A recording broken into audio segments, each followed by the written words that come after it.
जानते हैं दीदी, एक समय की बात था, सभी देवी देवता ने अमर कथा सुनने के लिए व्यग्र थे।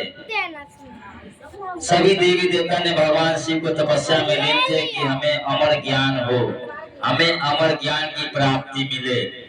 उसी में भी शुक्राचार्य तपस्या कर रहे थे अमर ज्ञान की प्राप्ति के लिए। उनका एक शिष्य था सोम ऋषि। सोम ऋषि भी तपस्या में वही लीन थे कि हमें भी अमर कथा का ज्ञान हो, अमर कथा का रहस्य पता चले। उन्होंने भी तपस्या में लीन थे। सारी देवी देवता अमर ज्ञान के लिए लायक थे और इधर माता पार्वती भी अमर ज्ञान कथा के लिए बहुत ललायत थे। भगवान भोलेनाथ शिव को बराबर कहते थे कि प्रभु आप हमें अमर कथा का ज्ञान प्रदान करें, अमर कथा का ज्ञान प्राप्त करें। अब एक समय की बात थी दीदी, जब ऋषि शुक्राचार्य ने जब अपने आश्रम में जब पहुंचते हैं तो देखते हैं अपने शिष्य सोम ऋषि को तो वह तपस्या में लीन है अमर ज्ञान के लिए। तो वह शुक्राचार्य क्या कहते हैं, हमने वर्षों से तपस्या कर रहे हैं अमर ज्ञान के लिए, हमें अमर ज्ञान प्राप्त ही नहीं हुआ। ये मेरा शिष्य थोड़े दिन पहले ज्वाइनिंग लिया है, चाहता है कि हमें भी अमर ज्ञान प्राप्त हो जाए। सब अमर ज्ञान ले लेगा तो बच्चे बाकी क्या बचेगा। उसने शिष्य को पुकारने लगे। शिष्य ने अपने ध्यान में लीन था, वह ध्यान से बेध्यान नहीं हुआ, ध्यान को नहीं तोड़ा। इतने पर शुक्राचार्य को क्रोध आ गया। जब क्रोध आ गया तो अपने सोम को श्राप दे दी कि जाओ तुम कपोत हो जाओ। श्राप दे दिया, वह कपोत हो गया। कपोत होने का समझते, कपोत किसको कहते हैं, कबूतर को कहते हैं। वह कबूतर उड़ के बहुत दूर जंगल पहाड़ पर चला गया जहाँ कोई निवास नहीं करता था। अब महादेव एक दिन पार्वती जी से कहते हैं कि चलिए आज आपको ऐसे स्थान पर ले चलते हैं जहाँ कोई निवास नहीं करता हो, पशु पक्षी भी नहीं। एक मिनट, बात की बात है नाजी बात की। तो वहां से जब चलते हैं दोनों व्यक्ति, जब चल दिए तब नारद जी का आगमन होता है। जब नारद जी का आगमन होता है कैलाश पर जब पहुंचते हैं देखते हैं कैलाश सुना है कोई नहीं है। नंदी थी। नंदी से पूछते हैं कि आज शिव पार्वती तो नहीं है, कहाँ है। तो नंदी ने कहता है ना जाने कहाँ ना प्रभु अंतर ध्यान हो गया। तो कहते हो बड़ी समस्या की बात है।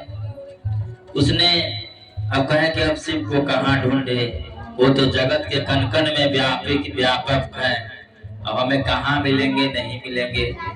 और इधर माता पार्वती और बाबा भगवान भोलेनाथ दोनों ऐसे स्थान पर चले जाते हैं, अमरनाथ स्थान जहाँ हम लोग बोलते हैं, जहाँ अमरनाथ का गुफा, वहाँ लोग कहते हैं, हम तो नहीं कभी गए हैं लेकिन लोग कहता है वहाँ की बर्फ का शिवलिंग तैयार होता है और क्षण में समाप्त होता है। हमने अभी नहीं देखा है। वहाँ पे हमेशा बर्फ ही रहता है, बर्फ ही गिरता है जहाँ पे शिवलिंग। तो ऐसे स्थान पर भगवान शिव और माता पार्वती चले गए और अपने डमरू के गूंज आवाज से जितने पशु पक्षी थी सबको जैसे कि भगा दिए कोसों दूर।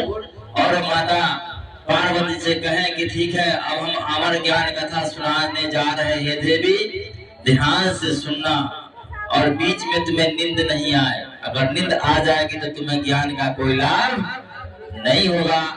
जब तक हम कथा कहते रहेंगे आपको हुंकारी भरना है, हुंकारी देना है। अगर हुंकारी नहीं देती है तो हम जानेंगे तुम निद्रा में सो गई हो, तुम्हें अमर ज्ञान नहीं हुआ। अब शंकर जी अमर कथा ज्ञान शुरू कर दिए, अमर ज्ञान सुनाना प्रारंभ किए। तो जब तक ये प्रारंभ किए तब तक माता पार्वती जी हुंकारी भरते गई। जब आधी रात बीता तो उन्हें नींद आ गया।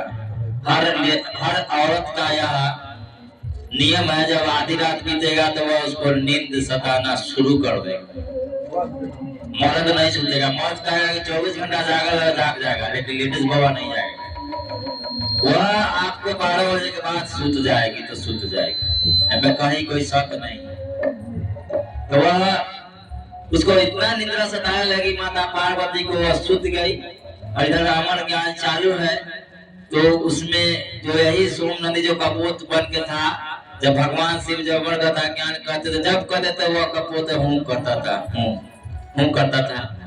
करते करते जब अमर कथा ज्ञान जब समाप्ति हुआ, तब देखते हैं शंकर भगवान की तो पार्वती सोई हुए। तो हमारे अमर ज्ञान कथा पर हुकारी कौन भर रहा था बार बार।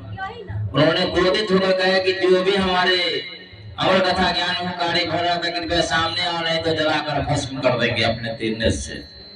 वह कबूतर ऊपर से उड़ता हुआ आया, सामने उनके खड़ा हुआ और सामने खड़ा होने के बाद वो अपना रूप मूल रूप में आता है और कहता है, प्रभु हम तो श्रापित हैं, हमें तो गुरु ने श्राप दिया था, मैंने कपोत बनकर इसे तब से गुफा में हम वास करते हैं। तो तब वह भगवान भोलेनाथ कहा कि हमारी प्रेरणा से तुम्हें श्राप मिला है तो किसी, और हमारे ही कारण तुमको आज ज्ञान मिला है और यह देख रहे हो देवी जो इसको स्व निंद्रा में। और जाओ हम तुम्हें वरदान देते हैं कि अपने गुरु शुक्लाचार्य को भी अति अमर कथा ज्ञान का रहस्य समझाओ और सारे संसार को तुम सुनाओ और तुम एक दिन संसार में विख्यात हो जाओगे सोम ऋषि के नाम से। तो वह आशीर्वाद लिए महादेव से और चल दिए। बोले प्रेम से गुरु महाराज की। तो सोम ऋषि अपने शुक्लाचार्य गुरु को प्रणाम किए, उनको अमर कथा ज्ञान कराए और सारे जो भी अमर ज्ञान कथा का रुचि रखने वाले थे सबको ज्ञान का प्रचार करने लगे और उन्हें जगत में पुजाने का उनका आरंभ हो गया। बोले प्रेम से गुरु महाराज की। आइए हमारे दीदी से कथा सुनिए।